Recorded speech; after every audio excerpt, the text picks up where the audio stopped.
to ask for a thumbs up from our convener to make sure you can hear me. Great. Good afternoon, everyone, all over the country and New Zealand. Awesome. My name's Taff Edwards, and for the last month, I've been Mr. Taff Edwards. For the previous 21 years, I was Colonel Edwards, and I've just retired for the Armed Forces after 21 years, and I now work at Barts Health NHS Trust, predominantly at the Royal London Hospital, which is the major trauma centre component of Barts. I work 50% of my work is trauma, and the other half is elective. And my subspecialty elective practice is upper limb, complex upper limb problems. Hence, the title is complex radius fractures. So when I do trauma, if there's a complex one coming in and it can wait, oh, apologies, then I will often be called upon to do complex case. So I'm going to start off with basics. I'm going to go to the broad management, and then slowly but surely, as the presentation goes along, I'm going to become even more specialized. So hopefully everyone can enjoy the process of getting to endpoint as much as everyone else. So hopefully this is what we're talking about. So we need basic anatomy right from the start. This is what I show to every single junior doctor who starts working for me on day one. And basically you need to be able to name all the bones. Hopefully everyone can name the radius, which is the large bone at the bottom next to it, the ulnar, then the 8 carpal bones, scapholunate, tricutrine, pisiform, hamate, capitate, trapezoid, trapezium under the thumb. 5 metacarpals, 1, 2, 3, 4, 5. And then in the fingers, we name the fingers thumb, index, middle ring, little. Be wary if you're going to America. We talk about 1, 2, 3, 4, 5. And then the phalanges, 3 to each finger, 2 in the thumb. What is the purpose of the hand, of the wrist? What's the purpose of the hand? Well, the purpose of the arm is to move the hand into a sphere of influence around the body. And then the hand does the function in those areas. Now, to get to that hand around the body, your shoulder, elbow, and wrist have to work together. Every time you introduce stiffness to any one of those 3 joints around the center of rotation of the shoulder, then that bubble, that functional bubble around your body reduces. So if you look at the green circle, which is your full range of movement of the hand, you can see it kind of covers most areas of the body, right? Without getting into too much detail. If you put a little bit of stiffness into one or all the joints, that sphere of influence of the hand reduces.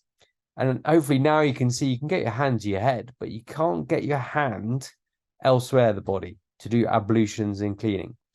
You do more, you create more stiffness, and all of a sudden you can't get your hand to your mouth. So the whole purpose of managing these injuries is so that we can maintain a functional range of movement in the arm to move the hand into a sphere of influence around the body. The flexion of the elbow, most people get up to 150. You can straighten it, extend it to 0. Supination, pronation of the forearm, 90-90. But actually, if you look at the workout there, it shows how much of that range of movement you actually need to function. So you only need 100-degree arc of the elbow. So you can lose a good 30 to 40% of the arc of movement of the elbow before you get into trouble. Supination, pronation, twisting of the forearm, you actually need 75 to 65 degrees of range of movement. So even if you lose about 20% of your range of movement of the forearm, you're going to start getting into trouble from a functional perspective. And the same thing can be said about flexion extension of the wrist. You can lose up to 50% of the movement of your wrist in flexion extension before you lose functionality. But pronation and deviation, when talking about wrist function, you can only lose 10 degrees or so, which is close enough to 12%. So actually, if we're really concentrating on maintaining function, we shouldn't worry about the wrist joint so much, but the joints which are responsible for pronation and supination of the forearm. And what joints are they? Well, there's two joints. The proximal radial joint, which is in the elbow, and the distal radial joint, DRUJ, which is in the wrist. So I'm always telling my colleagues and juniors that when you're managing wrist fractures, the most important joint is the distal radial joint rather than the wrist joint itself. But the DRUJ is injured doing complex distal radius fractures. So distal radius fractures, they're probably the commonest upper limb orthopedic injury, if not one of the commonest injuries in the whole of orthopedics. And is diagnosis usually clinically and certainly radiographically. Orthogonal views, that means two views. You need two views, right? To diagnose an injury, you need two views, because only then can you really work out its displacement. And treatment can be non-operative or operative, depending on fracture stability, displacement, patient age, and activity. And there's lots of controversial research and guidelines that have come out over the last 5 years that's going to help you determine what that treatment is. Demographics of wrist fractures, well, it's 20% of all adults, usually females, and that's probably because of the osteoporotic component as we get older. Bimodal distribution, so the young, athletic, active patients, and then female osteoporotic. The mechanism of injury goes from high to low as you go from young to old, and half of them are intra-articular, so getting close to that complex kind of level. Mechanisms of injury is almost always, as we see in the CAS cards, foosh, fall and outstretched hand. You only need to fall from a standing height in the right direction to sustain a fracture of the wrist. Admittedly, though, the higher the energy, the more complex the injury. Associated injuries do not ignore distal radial joint. The radial styloid, which is a bit on the radial, the outer aspect of the radius, that gets pulled off by brachioradialis and is a marker of high energy injuries. Soft tissue injuries, well, a bone injury is a soft tissue injury with an associated fracture. My analogy to the patients is you can't break the core of the apple without damaging the flesh on the outside. So there is always a soft tissue component to the injury. And that's usually the TFCC. TFCC is the cartilage structure which links the radius and ulna in the distal radial joint. You're going to start seeing a theme here of me going on about the DRUJ. When it comes to describing the radius, then most hand and wrist surgeons will talk about the three-column concept. The radial scaphoid column, so going up and down, the column of the radius under the lunate, then the ulna and its associated sigma notch. Classification, keep it simple, intra or extra-articular, two-part comminuted, displaced, is it simple or complex? And we're going to get into that now. Is it open or closed? So what is a complex injury? Complex distal radius fracture are high energy injuries of the wrist, usually with articular disruption, with ligament instability. So you've lost the ligament support. There's comminution, so it's in bits. There's soft tissue injury, and there's potentially a neurovascular components to the injury as well. This is what we're talking about, the complex injuries, okay? So we're now going to move away from wrist fractures per se and start talking about how we manage these horrible complex injuries from point of wounding all the way through to definitive fixation. So this is a case that came into Bart's a couple of years ago. If anyone was in the Royal London at the time, then I'm sure you recognize this because it's quite a unique injury and it drew a lot of attention. This is a Polish worker. He's managed to get his hand stuck in the sausage machine. They couldn't get the hand out on scene, so they literally detached the sausage machine from the kitchens and brought it in with him. In the end, we had to anesthetize him and then extricate the hand. You can see on the X-ray on the picture on the right, this is a complex injury. The hand, there's a a soft tissue injury, there's bound to be a neurological and vascular component to it, looking at the lacerations. The wrist was flailed, so it's cognitive fracture. And so we're already thinking this is, you know, a nasty injury which needs more than just your average pull in A&E and fracture clinic. They need surgery. Now, if we then take a step back and start thinking about what type of injuries are going to create that horrible complex injuries, and this is how I break it down. And the Trauma Association have got some useless slides we're going to go through in a minute. So you'll see from my background that I'm really keen on ballistics and blasts, but you see those in the civilian sector, particularly in various hotspots around London. Blast doesn't have to be a bomb. It can be a gas explosion, mine explosions. Crush injuries, well, that's sausage entrapment. Sausage machine entrapment is a crush injury of sorts. The crush injury is a complex injury, with more than just the injury you see.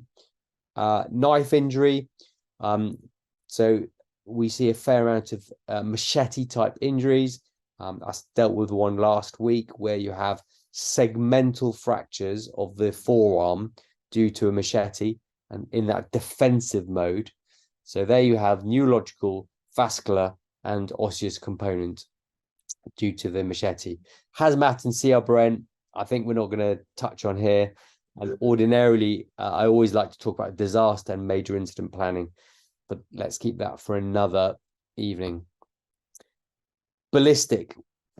So there's three principal types of ballistic injuries we will typically see in the UK. Pistol, that's probably going to be the commonest we see. They tend to be gang level or armed criminals, relatively low energy round, and you can see the trajectory tends to be straight through, little cavitation.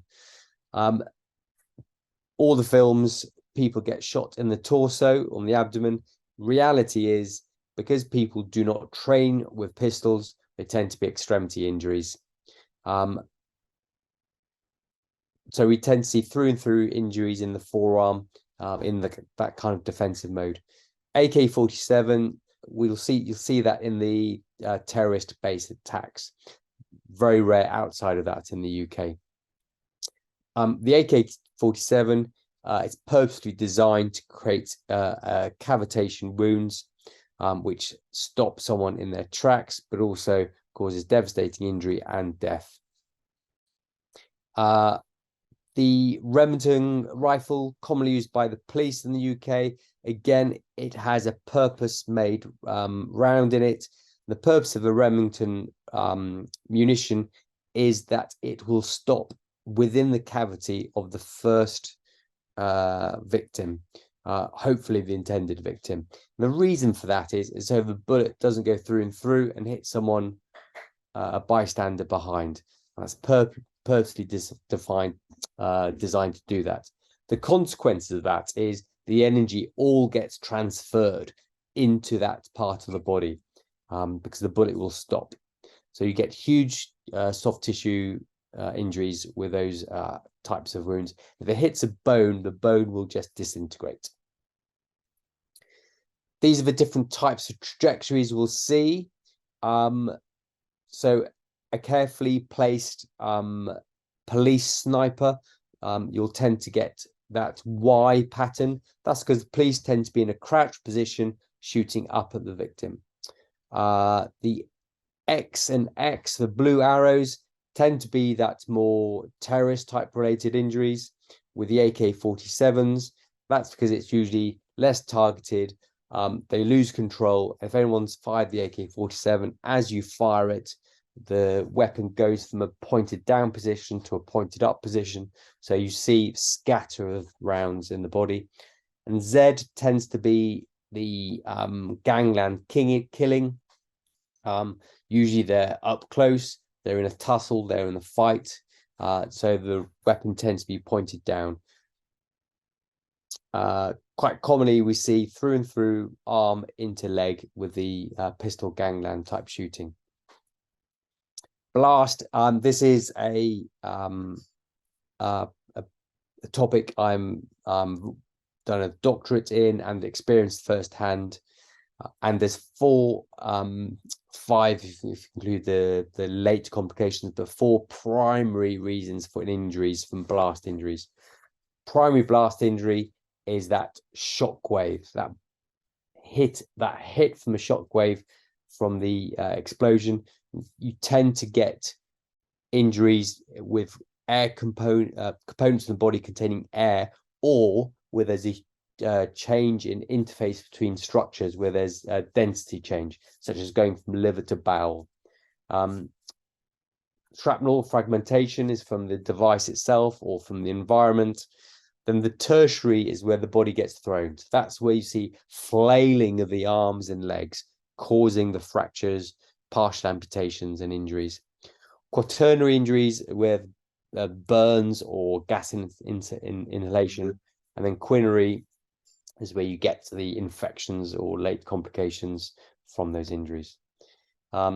So number one is those blast injuries, gas containing or interface injuries. 2 is chest trauma. 4 pelvic trauma, and 5 is that mass movement of the body causing flailing of the limbs. Crush injury.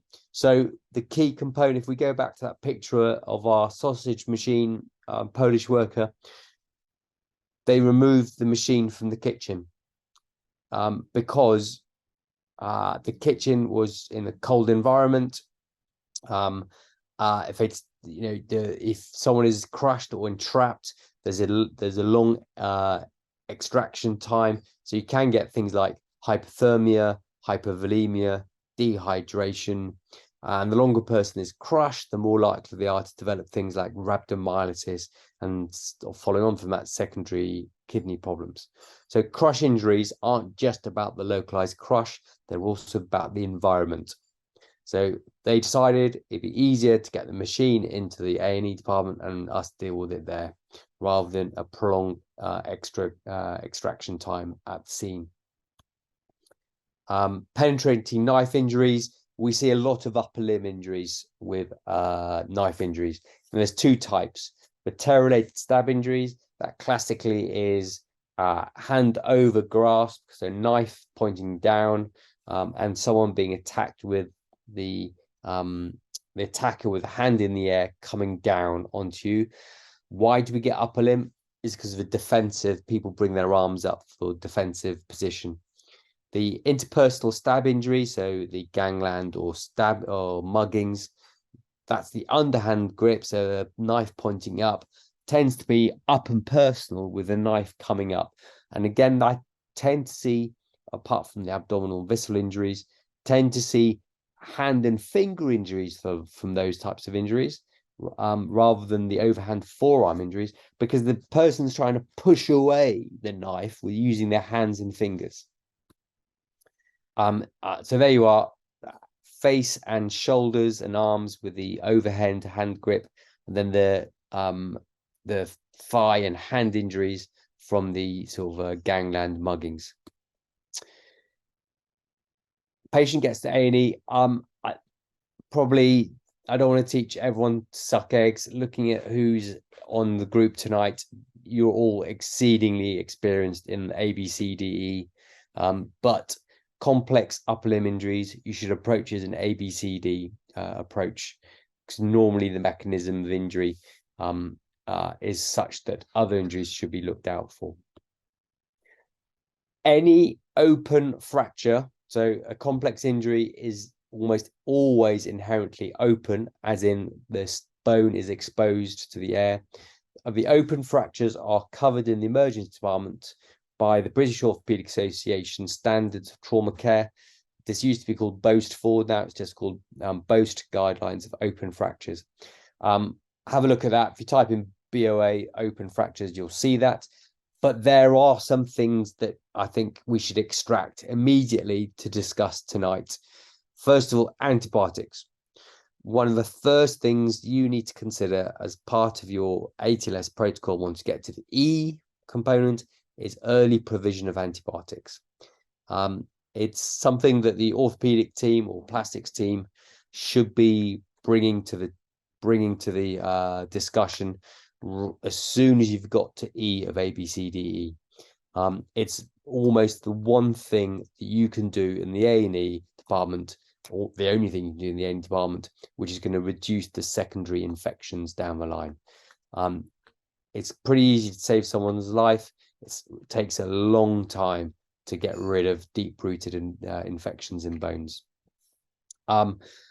Washouts in the A&E department, splinting, betadine, all that sort of stuff makes no difference on the infection rates.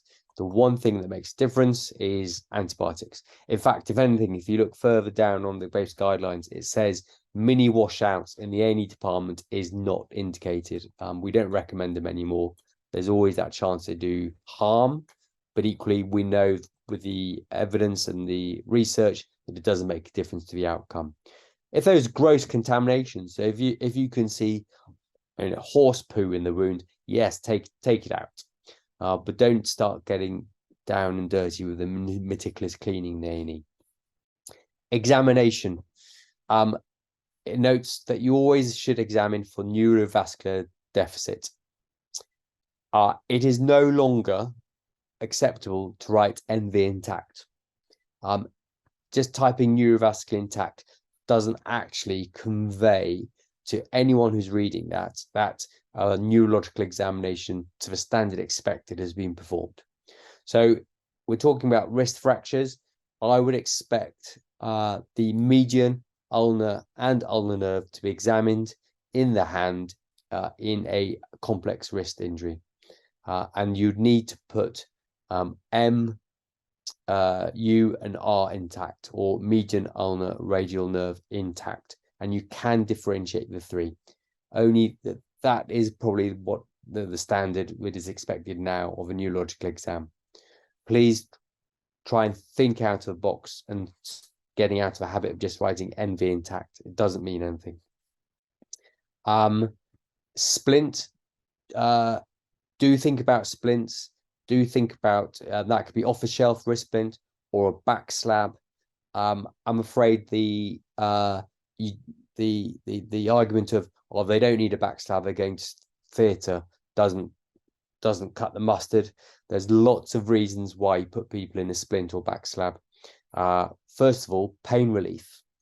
Immobilizing the periosteum of a broken bone will reduce their pain, therefore their analgesic requirements. If someone's needing high morphine doses to keep control of their pain, then you can quickly reduce that dose and reduce the chance of morphine-related problems. Secondly, by socially reducing or manipulating into a back slab, it means you're realigning the limb, getting the blood or nerve supply back as best you can, but also putting the muscles, tendons, and ligaments in the right direction as well. They may go to theatre that day, but they may not have the complex wrist dealt with that day. There may be other stuff going on. If you've ever operated on someone 2 weeks, operated someone's wrist 2 weeks after the injury where it hasn't been reduced, you'll understand why. Just putting a splint or back slab on at the time of admission makes a huge difference. Contamination we talked about. Do get rid of gross contamination. Don't get bogged down with meticulous washing in A&E. Timing, antibiotics straight away, theatre as soon as possible. We no longer talk about the 4-hour, 12-hour, 24-hour rule. The best outcome is achieved by the right person or the best person doing the right operation as soon as possible. So if that means patient coming in at 10 o'clock at night and the surgery not happening the next day, till the next day, that's absolutely fine. We certainly wouldn't rush into theatre at 2 in the morning just to be operated on by the junior doctor. Oops, sorry. Closure. So we continue antibiotics called closure. We close it as soon as we can. And now we've got lots of strategies to be able to allow us to close it with external fixator or ORIF. And in the bad days, we could fit an external fixator in A&E. We're kind of, rightly so, probably moving away from that now. So going back to splint, do think about immobilizing in the A&E department. X fixes, well, this is what we're now, as we said, cranking up the specialization a bit. This is what we tend to do as a temporizing measure to get, so we can get control of the soft tissue coverage. The advantage of X fix is that it's minimally invasive. It's really quick to put on. You can put it on in theatre in 20 minutes, sometimes less. It's temporizing, but if the patient's really unwell, say they've got a massive head injury and really unstable, or a thorax injury, then they can be used as a permanent definitive treatment device. And you can reconstruct and salvage around it, within it, or change it. What does it do? Well, it distracts the fracture site, it immobilizes it, put it in the right place. There are disadvantages insofar as it's heavy, it's bulky, and with pediatrics, if you're putting lots of pins through, you can get a refracture. Infections, the biological disadvantages are, you get infections if they're left on for longer than 2 to 4 weeks. They're so common infections now, we almost talk about infections as a routine part of treatment rather than a complication. Sometimes if you need to leave X6 on, they will get infected, and how we manage that has changed a bit now, and how we talk about it. They can cause neurovascular injuries. A lot of the time we put them in blind, so you've got to know your directions of pin placements. They can tether muscles, making rehab difficulty. And if left for a long time, you get soft tissue contractures. So they're not benign. They do need, you do need an exit strategy when you put X-Fix on. So bearing all those disadvantages in mind, we now do a lot of the time, as we can see in this X-ray here. Here you can see a complex distal radius fracture, comminuted, clearly soft tissue related injury. The wrist has gone, the bone's in bits. That'll be really difficult to get plates and screws on. If they've got an associated soft tissue injury, then it's going to be difficult to get that definitively fixed. And here we're using what we called an infix, an internal fixator. So it's like an external device, X-Fix, but we put it under the skin. So we can close the skin around it, and we leave that fixation traction device on till the bone is healed. So you can see the wrist is in bits, right? And by putting that infix under the skin on the back of the wrist and closing the wounds on top of it, we're able to distract the joint. And you look at the x-rays at the bottom, and it's almost pretty reduced, right? It's pretty good. Now, it's not great. Now, I'd be unhappy if that was my wrist, if it was a simple fracture. But in the context of a complex trauma, polytrauma patient, this procedure can 20 minutes, half an hour. So you can leave the neurosurgical, cardiothoracic, or the complex pelvic and acetabular guys, give them more time in theatre to deal with the life threatening injuries. So again, we're cranking up a specialty. Now, I'll often say to the guys, don't get a CT scan if it's going to delay transfer to theatre. And the reason for that is I can usually predict quite nicely the mechanisms of injury and how the fracture pattern looks like. And it's really quite predictable. This is the Maloney classification, and it's a really good description of how the different fractures occur in the wrist. Obviously, one relatively simple 4-part complex fracture, and you go all the way to the end, type 5, which is just a mess. And some guys in Istanbul actually did CT scans of over 200 complex distal radius fractures, and these are all the fracture lines laid on each other. They did some segmentation with some FE analysis, and they start creating recognized fracture lines within the radius. So the distal radius fracture fractures in a pretty well established way when you talk about complex injuries. Why is that? Well, if we, oh, there you go, and there's a percentage. If we then lay the ligaments of the wrist, which there are many, onto the wrist, you can then work out how the fragments are pulled. A complex distal radius fracture, like a flayed wrist, will fracture according to the pull of the ligaments in and around the wrist. So you can see I've overlaid here an anatomical diagrams of ligaments on the front of the wrist and the back of the wrist. So the top picture is the back of the wrist, dorsal part. The bottom picture is the volar part. And each one of those ligaments has pulled off a separate fragment. And so during the surgery, I've got that in my head, and I'm literally keying all together like a jigsaw puzzle. But I'm using each ligament to pull each fragment back into the right place when I fix it. And there you go. Each fragment is attached to a specific ligament. Going back to the beginning, when I talk about the DIUJ, here you can see complex distal radius fracture type pattern. The fractures are comparable to what we just saw in the last few pictures. And you can see the radius on the right, ulnar on the left, and they're attached by a really thick cartilagino-ligamentous structure called the TFCC. You can see the TFCC is that kind of beak-shaped ligament structure, thick cartilage structure, which brings the radius and ulna together and makes the distal radioulnar joint stable and smooth. So if I don't fix the TFCC and associated fragments during my fixation, they're going to lose what movement? Pronation and supination, which is the least the movement which is if it's lost is least tolerated. So I do spend more time trying to fix the TFCC during these injuries. It's always injured. The TFCC is always injured during these when I look at these horrible complex distal radius fractures. Here's a slightly more, I think this is from Gray's Anatomy, a lot more, the TFCC in a lot more detailed. It's not a single structure, it's actually 6 components in one, and we're still not absolutely sure how it works. So having to knit it all together can be problematic. Why is the TFCC ulnar so important?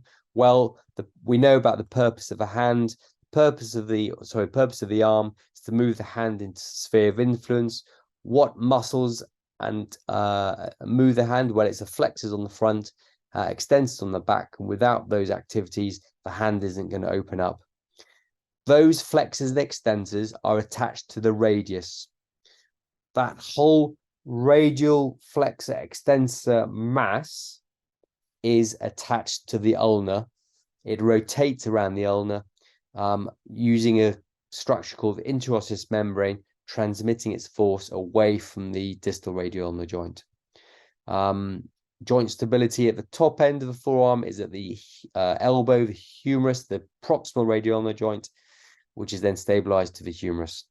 So going just to reiterating my point at the beginning, the most important movement is that twisting movement, and that comes from the distal radioulnar joint.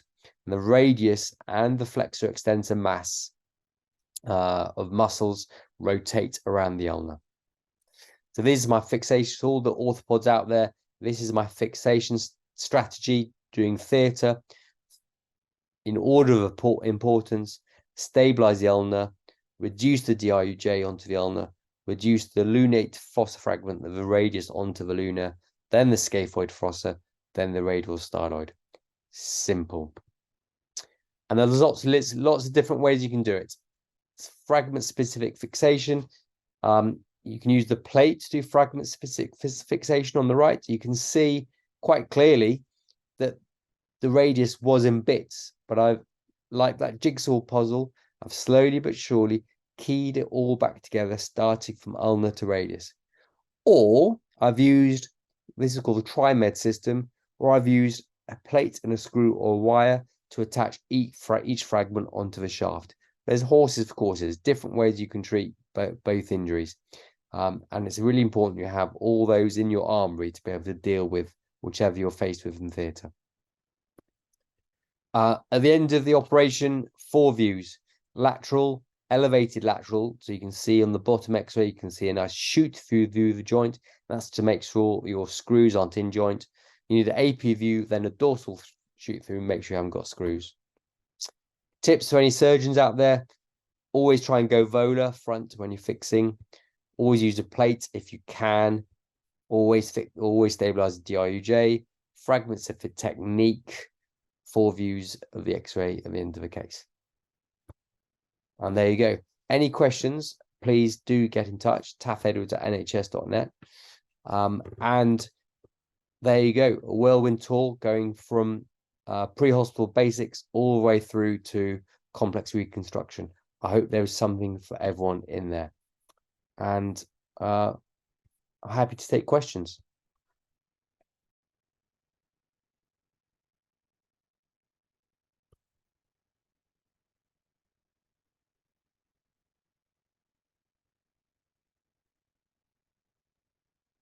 So the questions are just in the Q&A box, Yeah. which is next to the chat.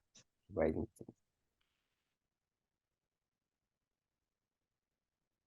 My pleasure. Thank you very much.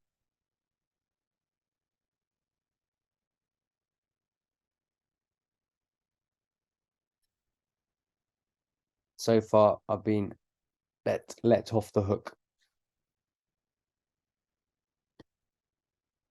So if you want, I can read out the questions if you want to answer.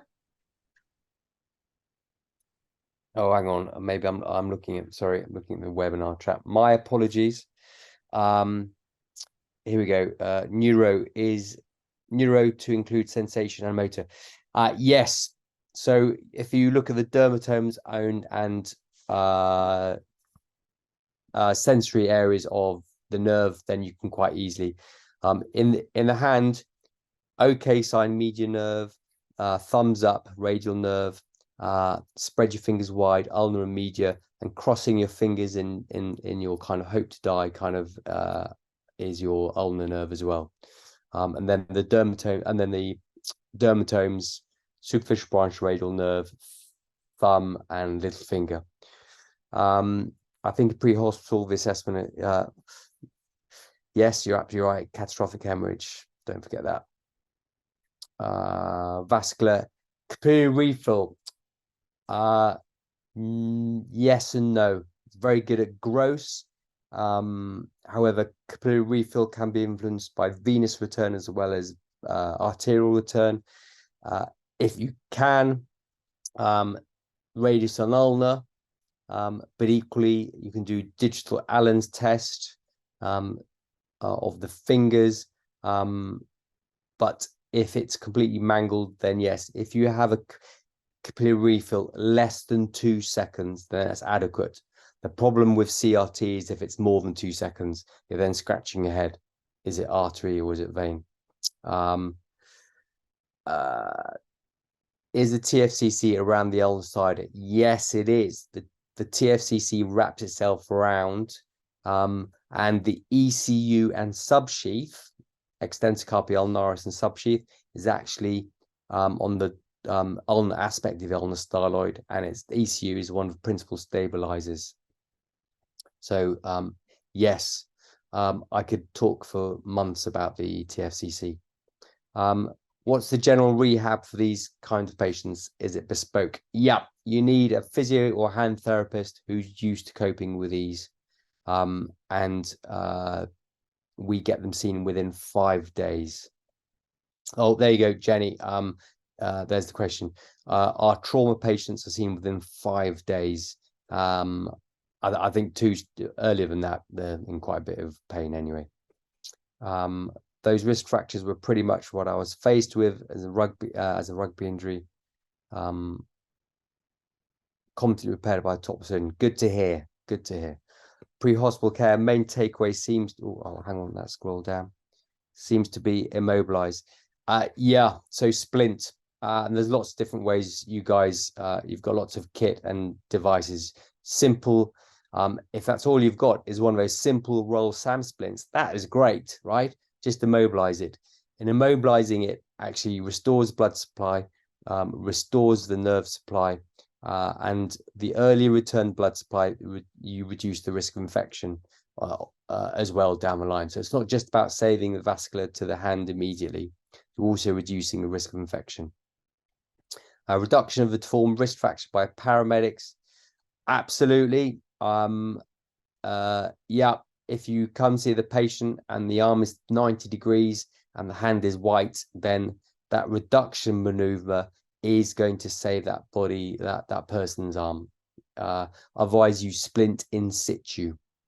In A&E, you should have the team around you to be able to manipulate it into a what we call a socially acceptable position. Out in the field, you're right. Any reduction maneuvers are to basically life and limb, right? About TFCC injury, if clinically suspected, what is the ideal time for review by orthos in OPD? So both guidelines for TFCC injury, which would fall under an acute injury, would be 72 hours for fracture clinic or VFC. Your A&E will have protocol for that. David Lynch, would you ever advocate out of hospital? Yeah, we discussed that. Yeah, so out of hospital, it's a life and limb maneuver. Otherwise, you splint in situ.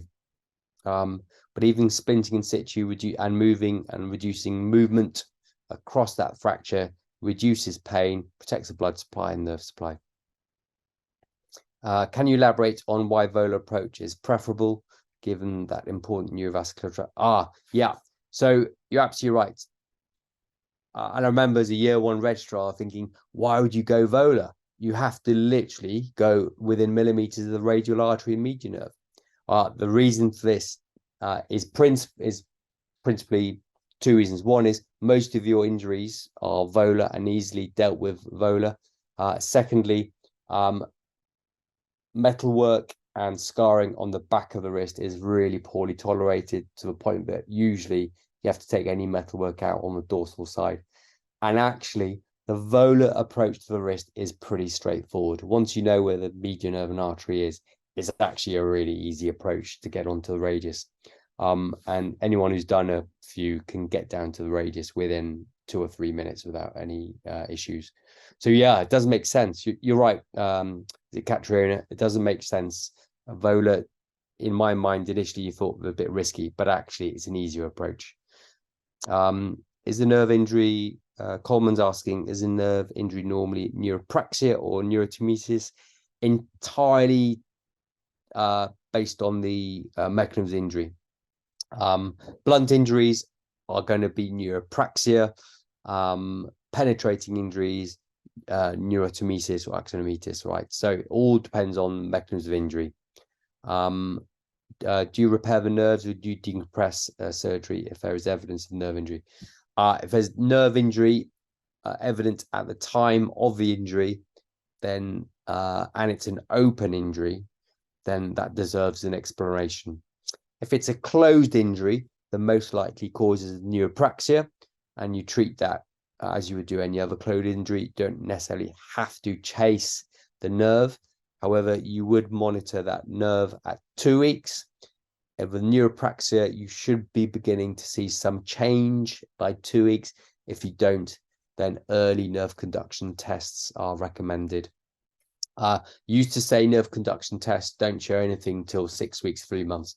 That's nonsense. You can actually get some useful information at 2 weeks. Katrina, oh yeah, that's really helpful for your job. Yeah, Katrina, just type in ortho bullets, volar approach to the wrist. It takes you through how to get through it. My preferred is trans FCR approach.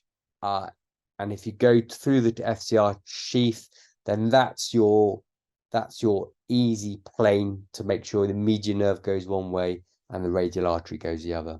So trans FCR approach avoids those cheeky structures. And literally, once you've done a few, using a trans FCR approach, you can get onto the radius once you've elevated the PQ within 2, 3, 4 minutes. I think I've rattled through them all there.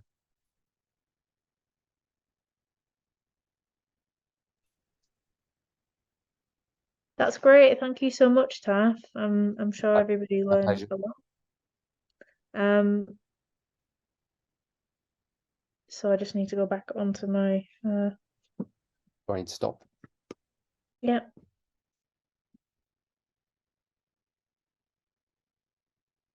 So if you enjoyed this webinar, we've got another one on the 1st of November, which is joint working during incident management, collaborating effectively across organizations.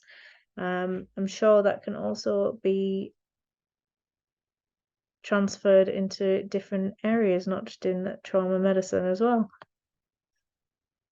Again, if you're not a member, you can purchase your CPD certificate by scanning the QR code on the screen now. If not, just email us at admin@traumacare.org.uk and we'll send you across the link so you can purchase your certificate. And none of these webinars would be possible without our corporate sponsors.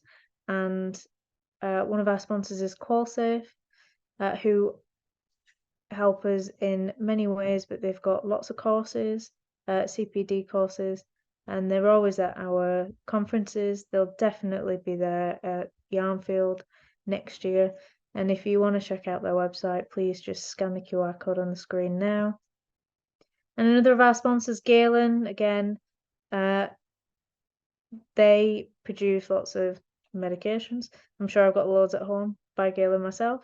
If you want to check them out, just go onto the QR code and it'll take you straight to their website. And Icarus, Power of Health, they do lots of simulated conferences. And if you'd like to check them out, again, just scan the QR code, it'll take you straight to their website. And we're proudly partnered with Pro Trainings, the University of Sunderland, UCLan, University of Gloucester, University of Plymouth, and the University of Wolverhampton. And that's it from me. So thank you so much for attending this webinar. And I'm sure Taff really appreciates everybody attending. And if you want a copy of this, it will be emailed to you and it will be available on our membership portal and on our YouTube. And that's it from me. Have a nice night, everybody, and stay safe.